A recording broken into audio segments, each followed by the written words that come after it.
we discussed yesterday with Coach Vujošević at dinner.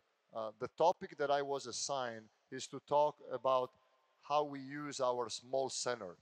Okay, how can you take advantage of a player who can handle the ball and is not primarily a back to the basket player, but is more a player who can dribble, pass it, create shooting opportunities for teammates. And then connected to that, Coach Dule was interested in understanding my opinions on where we're going basketball-wise, you know, in terms of how we are developing this game. We all talk about playing small. We're all talking about playing fast. And, you know, I might like to spend a couple of minutes to talk about that. In Europe, like in a certain way it happened in the NBA, Mike D'Antoni was the first one who decided to choose quickness over power. You know, when he was coaching in Treviso, if you remember, he decided in some positions on the court to give up size, but he preferred to have more versatile players. Then he went back to the NBA, and if I'm not wrong, he was coaching in Phoenix, and he was the first one who decided to play at the four, basically a three-man. Sean Marion became his power forward, and they started to spread the floor a lot, play pick and roll, using the four-corner spacing that now it's becoming so big, and everybody was following that. They were shooting many more threes than everybody else. Then there was, and it's a little bit what happened here in Europe. We started probably 10 years ago, even more 15 years ago. I remember when I was in CSKA, I had Matthias Modic, that you remember very well, a powerful player who could play also far from the basket because he was a very good passer and a three-point shooter. So those kind of players or I don't know, I remember Lavrinovic from Lithuania, the two brothers or whatever. So that helped to put an emphasis on the fact to have not only the three perimeter players, but also the fourth player, one of the two big, to be a player who could open the floor. What we're going through now in years and years, as you can see, is that the court is becoming very small for our athletes. It's even more of a problem in America, in the NBA, but for us, the court is a little bit smaller, okay? And our players are still becoming faster and more powerful. And, you know, it's small court. It's a small court. And you need to do something to create more space for the players. Plus, going back to what we discussed this morning, the need to be able to make the pocket pass and the skip pass is even more a need in our game, because when the ball is there, when the ball is here, and maybe there is a pick and roll on this side of the floor, and you are on the weak side defending somebody, okay? In the NBA, at the most, you can be here. Otherwise, you risk a 3 seconds violation, okay? In Europe, as you will know, with the ball there, you can stay here, okay? Or if you're guarding here, you can stay here and bump the roller with the first line. So everything is like this, and if you don't have the ability to skip the ball to the weak side and hopefully have a shooter in that position, our court becomes smaller and smaller. So that's something we have to keep in mind. Once said that, going in this little review, so even in Europe, we started to put another shooter on the court. But back then, with the exception of probably Zeljko Obradović with Panathinaikos, we're talking about beginning of the 2000, so 2005, 2006, 2007, with the exception of that team of Panathinaikos, nobody else was switching. So you could still create some kind of advantage and play this small ball and use maybe a pick and pop shooter who was screening and popping, and they were losing him.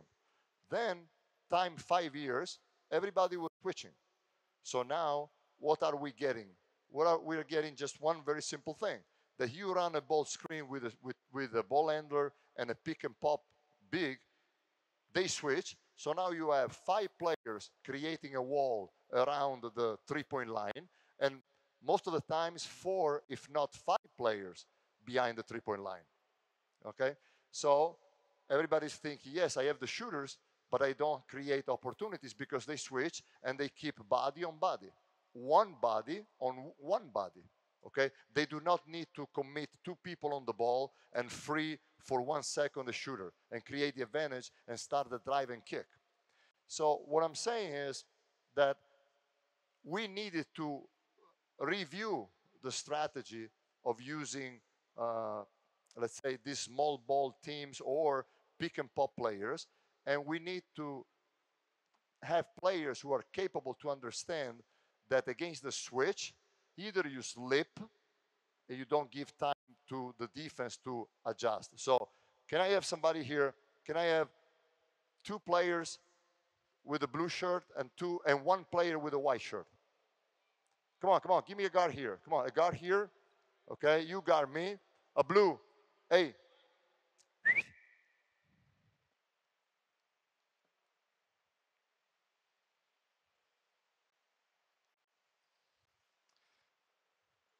So give him the ball. And you're guarding him. You're guarding him. So what I'm talking about is that as long as you come here and you set the classic screen, they switch. People switch. So you screen, you pop, and it's body on body. So you need to have, wait, stay in the middle. One of these 2 things. You either run, prepare the switch, and I slip it, and maybe I can get a shot. Or more important, you need to start rolling. You need again to start rolling. It looked like for years to screen and roll was something that only the center had to do. Now you see small pick and rolls where the small rolls inside.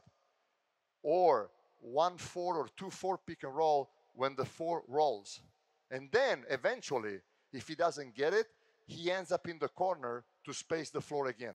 But the simple screen and pop is not working anymore. And this goes to an old concept that we all have. You need to lower the line of the defense. I think watching games, you can be surprised of how many times, even in the EuroLeague, you see actions where the ball does not cross the foul line extended. And everything is handled on the perimeter. We need badly, can I have 5, overall 5 and 5? 5 white on offense and white and 5 blue. Come on. Can I have the defense also? 5 and 5? Okay. Very good. So, let me have a big here. Let me have a big. Let me have a big here with a white shirt. Very good. And then corner, wing, slot. Very good. So, basically, we need more situations like this. Example, set a step up, attack the baseline, and then roll hard.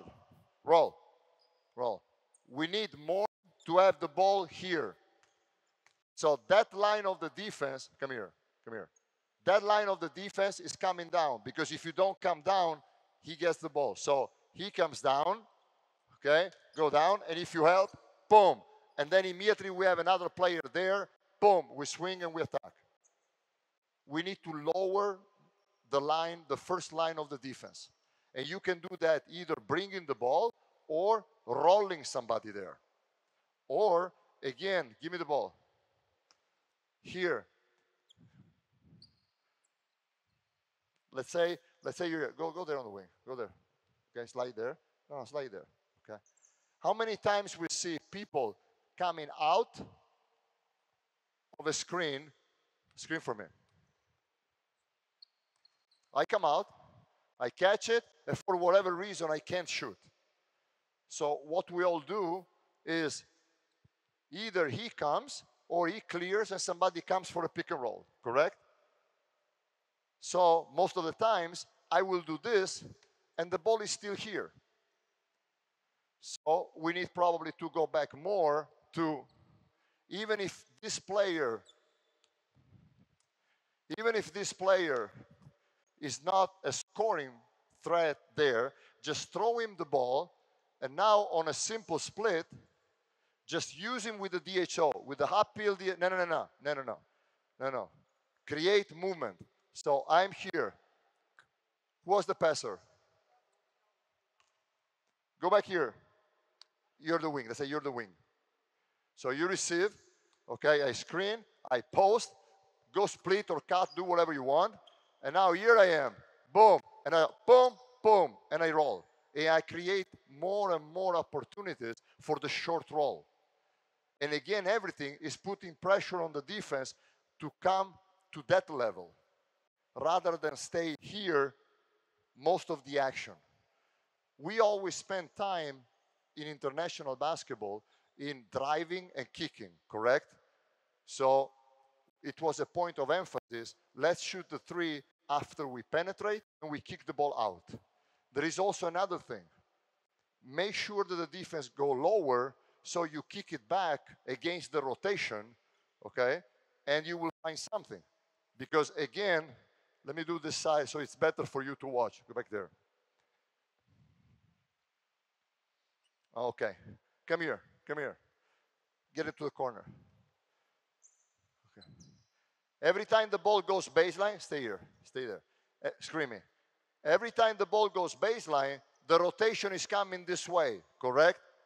So if we learn to throw the ball there, now the defense is like in rugby.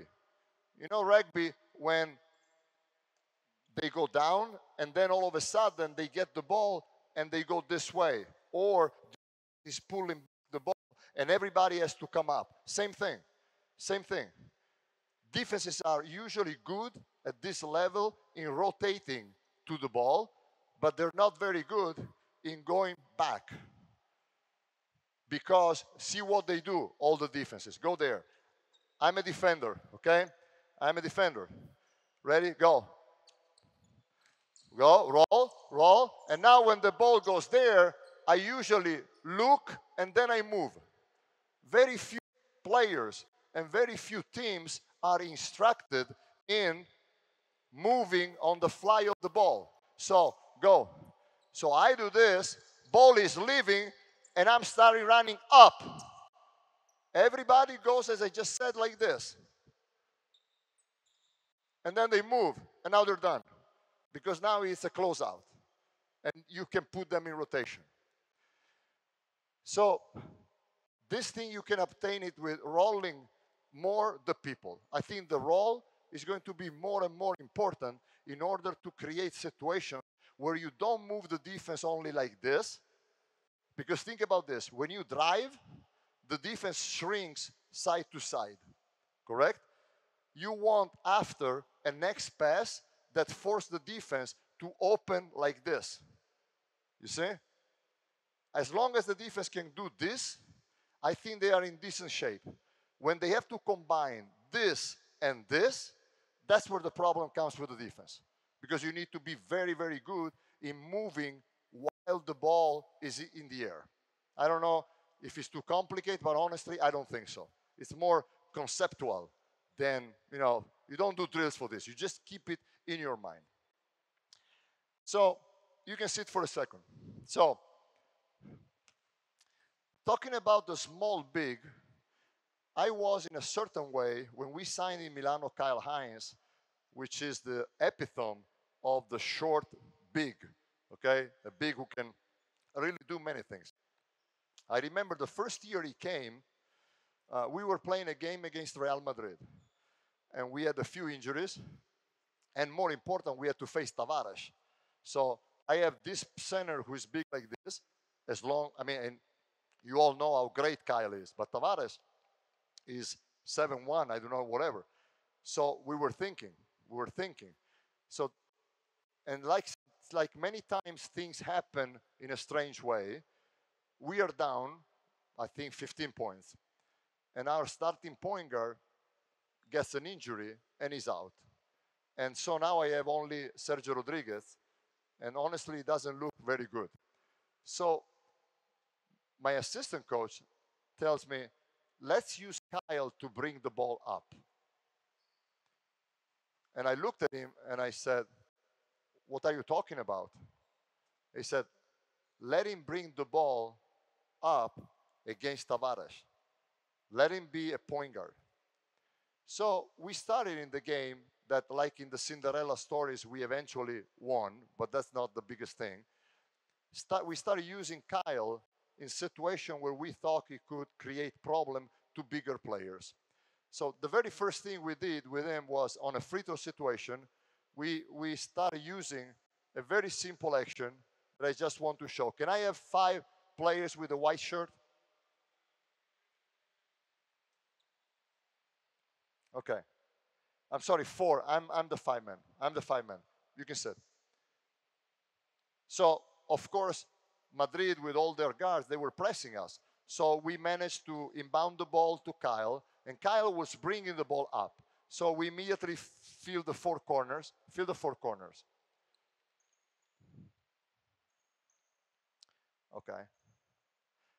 And we started using what a lot of teams called a delay action in the NBA. So Kyle was coming here, and now the bigger player, can I have a big blue? A big blue. Thank you. So Kyle is not a shooter. So Tavares was there. And this happens if you have a small center all the time. They don't guard them, okay? So we start using more. Every time he was coming here and he was directing on one side, you screen, and you come get him. Boom. And now, depending, can I have one defender on him, please? One defender on him.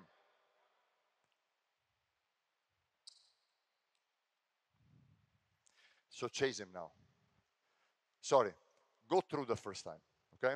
Go under, okay? So we wanted to do this. What I wanted to have, what I had in my mind was, I want to create these 2 situations. The first one is this, okay? They go under, dribble, one dribble, rescreen, attack him, short roll here. So going back to what I said this morning, I thought, let's attack Tavares, which is amazing in his north-south defense. If you have Tavares here and Tavares start doing this, it's over because he can contest and he takes the roller. So the purpose is, let's try to use that big man where he has to go this and then this. It's very simple. It's like, you know, the resources of the week. So game lower. Come on, here, go, here. Under, attack him there, boom, here, go for a shot. Exactly. So Tavares here has to do this and then this.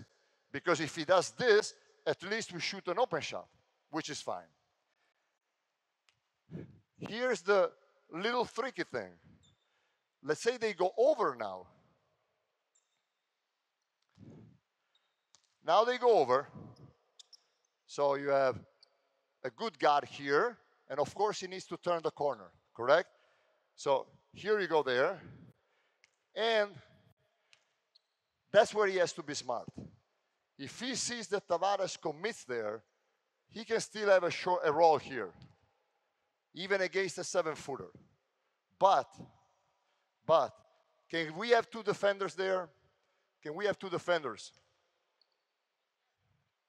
But he goes over, and they shift from the weak side. So Tavares doesn't move a lot, okay? Keep attacking, and now I hold. I don't roll.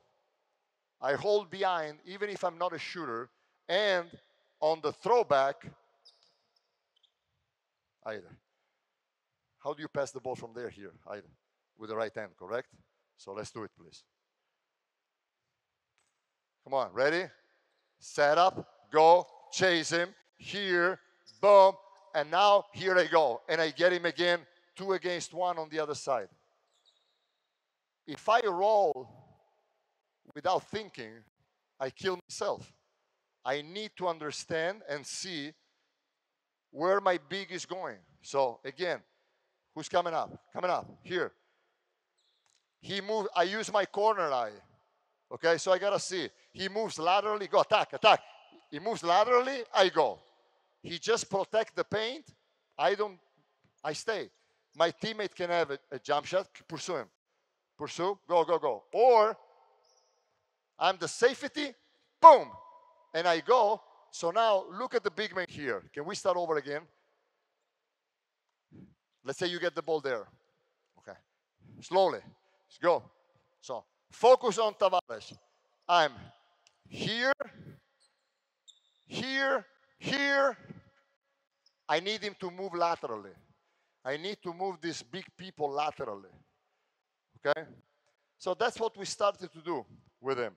And let's flip the side of the offense, please. Let's do it on this side. And as we said, can I have a defender there? A defender there.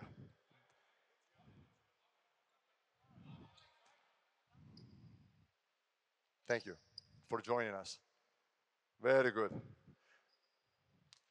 So, remember what we said this morning. Come here and do what I just did. Do what I just did, okay? Do what I did. So you go there, you actually, okay? Slowly, go, ready, go. Boom, boom. Go, give him. Okay, chase him, chase him, chase him. Attack him. Give him the ball, give him the ball. Okay, attack. Okay, stop. We said this morning, people here will shift. We have two players in vision. One is here, and the other is here. So that's where we started to do this. As soon as you see him coming out, you get to the block, and you screen your man. Go. Go. No, no, no. No, no, no. No, no, no. Come off the end off. Slowly. As soon as you see, slowly, as soon as stop, you see that he's chasing him. Okay? He's chasing. He's on his ass. You just start doing this. Corner. Boom. Now, if he goes, you should. If he stays to help, stay to help there. Do it again. Do it again. If you help there, just kick it to the corner. And you shoot a three. I prefer this than the back door. A lot of colleagues like better this. A lot of colleagues do it. As soon as I come out and they see, stay, Jesus Christ, stay. I'll tell you, a lot of coaches like when there is this, stay high to help. Okay, see ball and man, wait, hands out, good. They like you to go back door, okay? Cut, and then they want this. I respect that, but I think we create better spacing going away from the ball rather than having another cut coming inside the paint. So I'd rather teach this. I get it. No, sorry. I get it.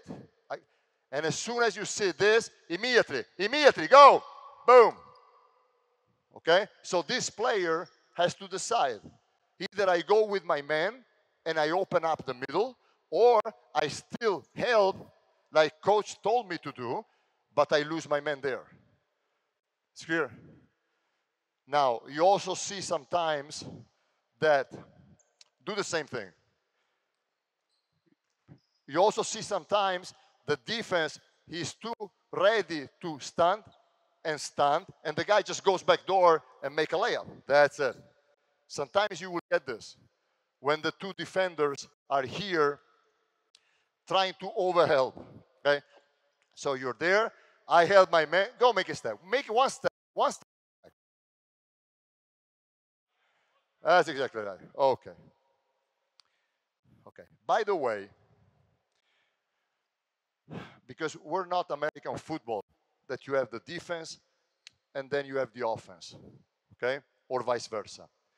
And this is interesting because for whatever reason, I have this reputation to be a defensive coach because we like to give labels to the team, to the coaches and the players and whatever.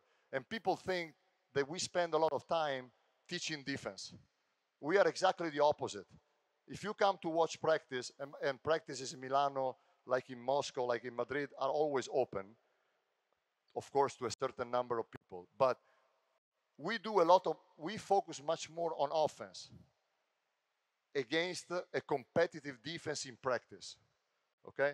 So because of the fact that defense and offense go together, just one little things, because you see, and this drives me crazy. Stay there. Stop. Talking about shift, helping from the weak side. Beginning of the year, all the new players tell me, Coach, if I help, I give up a shot. If I don't help, we give up a drive and you're mad. And I need to explain them that the way we do things is different. When we shift as close as possible on the line of the pass. Because if you shift with this triangle, yes, for sure you will stop the ball, but you will stop the ball after he went deep. You stop the ball here. So there is no way you can get back there. Does it make sense? So when you shift from the weak side, there is nothing against shifting. As long as, if there is a line, if there is a line that goes from the ball to your player, you need to stay, you flat the angle and you come higher and you put one end here. And of course you need to be smart that if he goes back, hold. If he goes back door, you start doing this, okay? But it's here, because now if he attacks you, attack me, you shift like this, I mean, it's not a pass. One time you will give up a shot, I'm sure, but not many times. Not many times.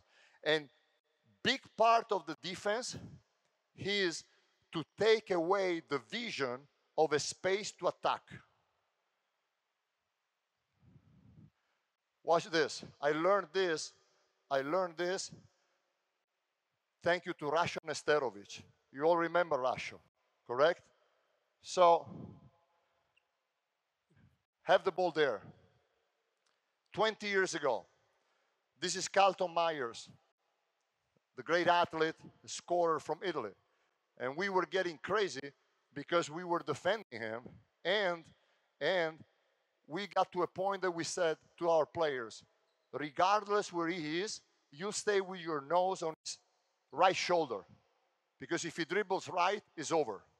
So no more middle or baseline. There is no more right with that specific player. And that's where I saw Rasho. Can you defend him? Good. Rasho was never on a weak side behind his teammate. He was always below. So now that player, Myers, was having a body on his right and a body on his left. Does it make sense what I'm saying? Get a little bit close. Stay there. Stay there. I'm guarding him. I'm guarding you. Okay, stay here. Stay here. Okay? So if I stay too high, now I'm right behind my teammate. You all can see that. And he sees the space to attack. It's a very small thing. When you are helping on the weak side, do not stay behind the ass of your teammate. Never one player behind the other, because that will take away the opportunity to discourage the vision of a space to attack. Make it look crowded. It's not so complicated. You don't need to make this clinic to your players. You just tell your players, when you're on the weak side, don't stay behind your teammate. Either stay lower, most likely, or higher. You don't need to, all this is here for fun to explain the thought process like we said at the beginning. You don't need to go to a player and tell him, look, because if you consider this and that in the diagonal, fuck that. He will think you're crazy. Just tell him, do me a favor, you're on the weak side, you see your teammate ass, and you stay below that. Automatically, the man with the ball will see two bodies and will have no chance to attack. Or he will at least hesitate. And especially for big kid, if you're lucky to have a big kid who can block a shot, that's a great thing. Because he will discourage penetration rather than need to do something against the penetration that happened. Discourage penetration. It's like the fake denial. Teach your players how many times you can get something fake in a denial. You don't need to do this like in school. Just, you're a good athlete. You're a good athlete. Show you like a little snake, you're ready to do this. This will discourage passes. You know, you start learning how to be a concern for your opponent. You know, not only a good student or a good pupil that does exactly what coach tells him to do. You know, small things can help us. So going back to this, when you shift more on the line of the pass. And I tell them, I'd rather give up a backdoor, but always have high shift, rather than be passive shift and give up a lot of shots. I don't know if you like it. That's what we do, I think, decently. But you have to tell them. You have to tell them. I would rather give up a backdoor. If you give up a backdoor, it's my fault. Don't worry. Because, of course, you cannot tell him. You shift at a point on the line of the pass, then he gives up a backdoor. He say, yeah, baby. No. I yell a lot. I try to be selective when I yell. It's a joke. You can smile. Okay. So, going in that direction, slowly we started to do things. We added little twink on this. Give me the ball.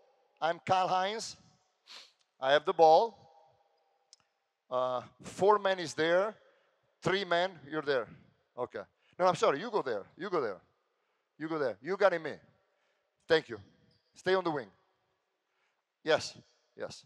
You're small. You got him.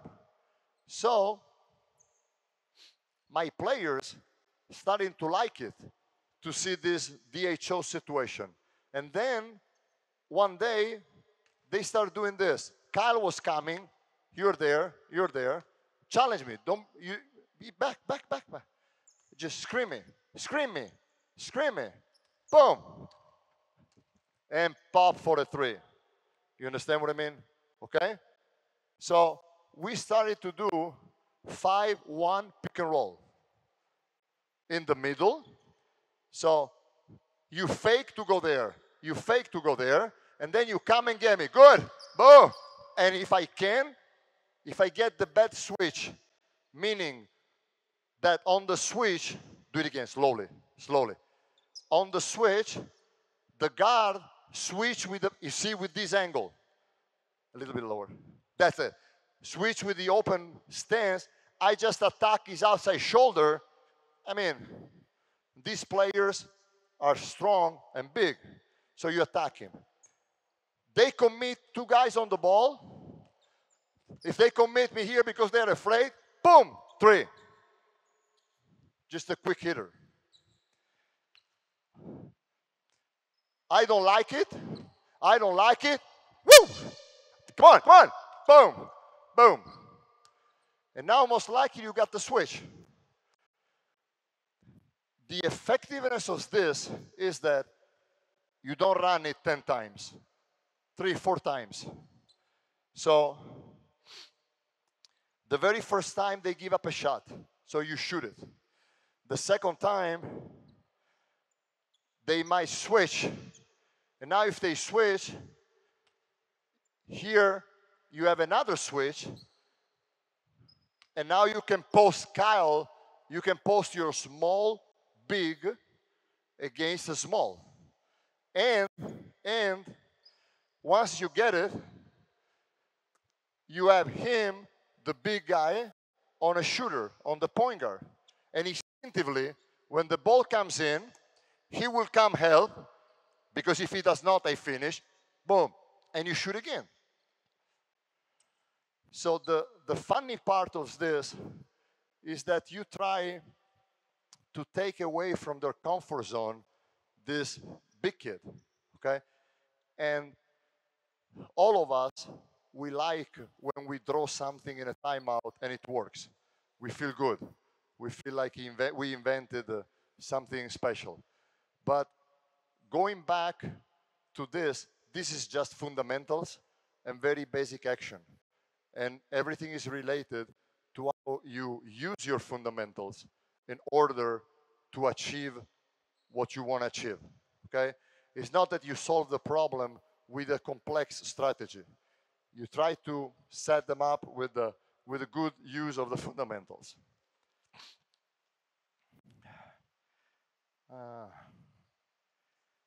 Now,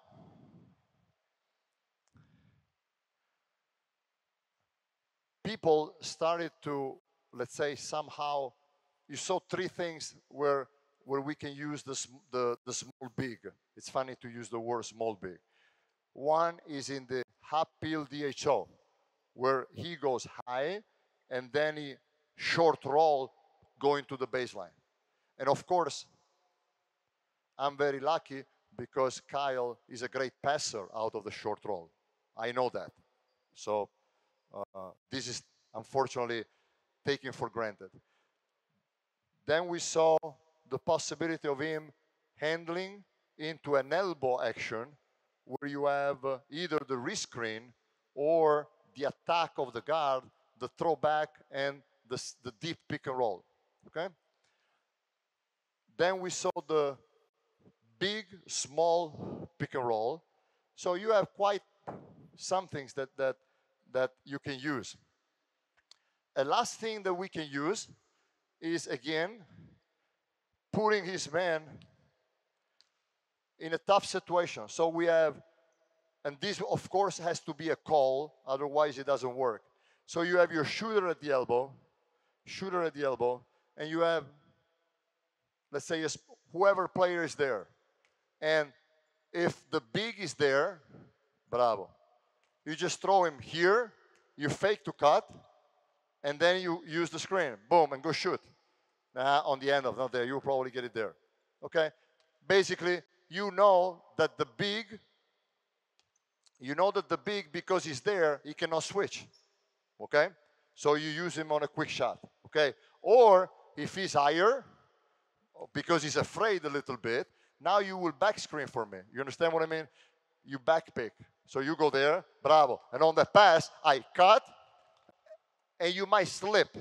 You understand what I mean? So once the ball goes there, you are here, and you can fake the screen and just go there, okay? Because you don't know if they switch or not, okay? So I'm here, he's on me, get it, boom, that's it. Bravo. So we try to use these little things, but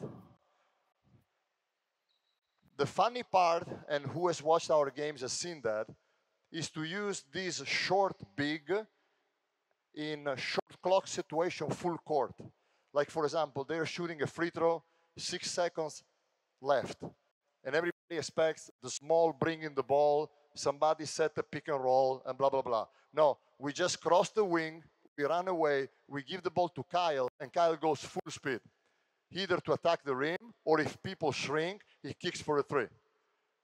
So it's, and I think in that regard, let's say closing the discussion about where we are going, this is my point.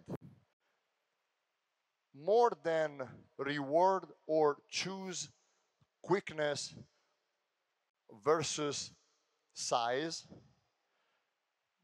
it's more choosing skills versus whatever size they have.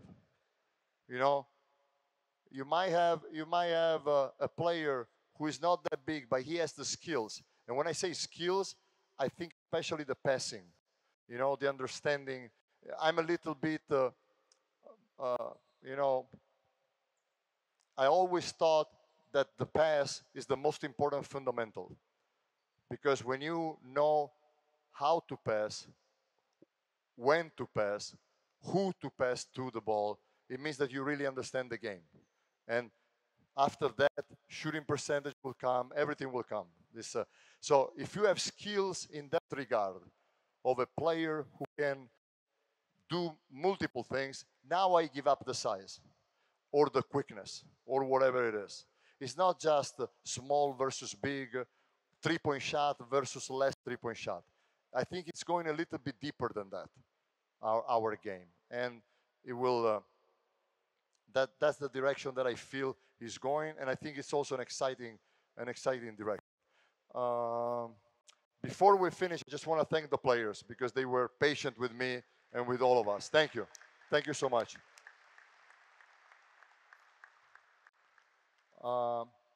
Now we have a few minutes for your questions, if you have questions, and then I will close it.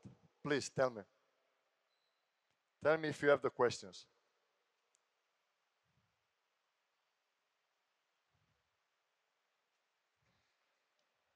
I cannot believe. Come on. We're in Serbia, in the land of basketball. Tell me, coach, I didn't like anything of what you said. Can you please say something more interesting or whatever, please? Give a sense to my life. Nothing?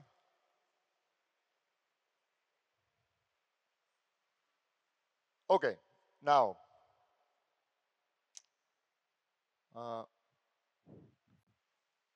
before closing, I want to say one thing.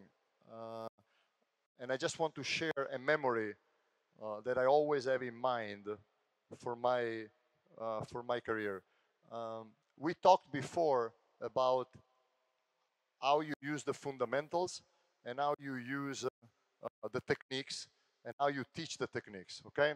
So one of the strongest lessons that I received was back, I think, in 98 or 97.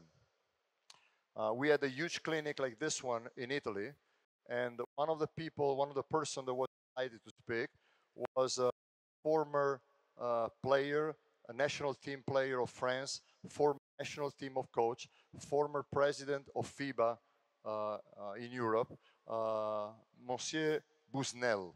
Okay, Busnel was a great player in the 50s, and then he became a coach, became a great executive for FIBA.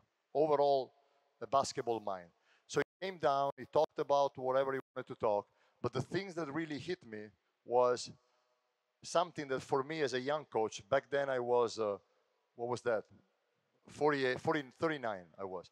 He said to this great group of young coaches, he said, remember that the tactics is for a day, and the techniques is for life. And he explained, he said, as much as you want to use strategy to screw your opponent, at one point you will find somebody that will have another strategy that will work against you and will force your player who cannot use his right hand to go left.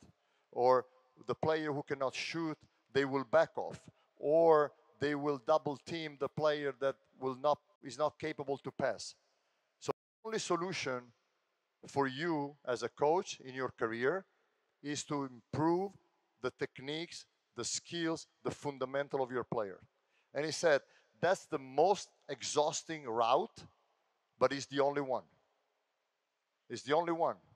And, all these great coaches that you had here, starting with Professor Nikolic, Coach Zravica, that we are here in his gym, and of course, Coach Duda that we remember today.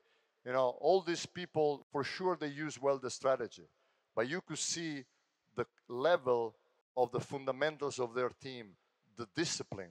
When I say discipline, I say the mental discipline, not moving like this. I'm saying the ability to push yourself on the court to think, understand, and react properly. Okay? All those things you've been lucky to see for years.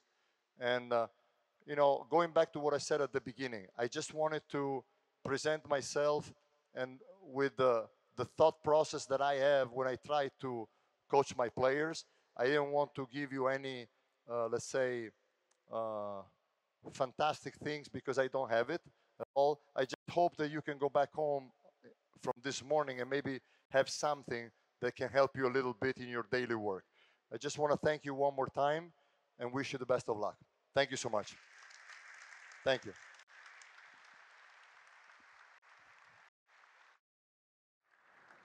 Thank you, Coach. You can stay with us for a few more minutes. Dakle, plaketu zahvalnosti za učešće na ovogodišnjoj trenerskoj klinici gospodinu Ettore u Messini dodelit će trofejni srpski trener, gospodin Duško Vojošević. Još jednim velikim aplauzom pozdravite ovogodišnjeg učesnika trenerske klinike.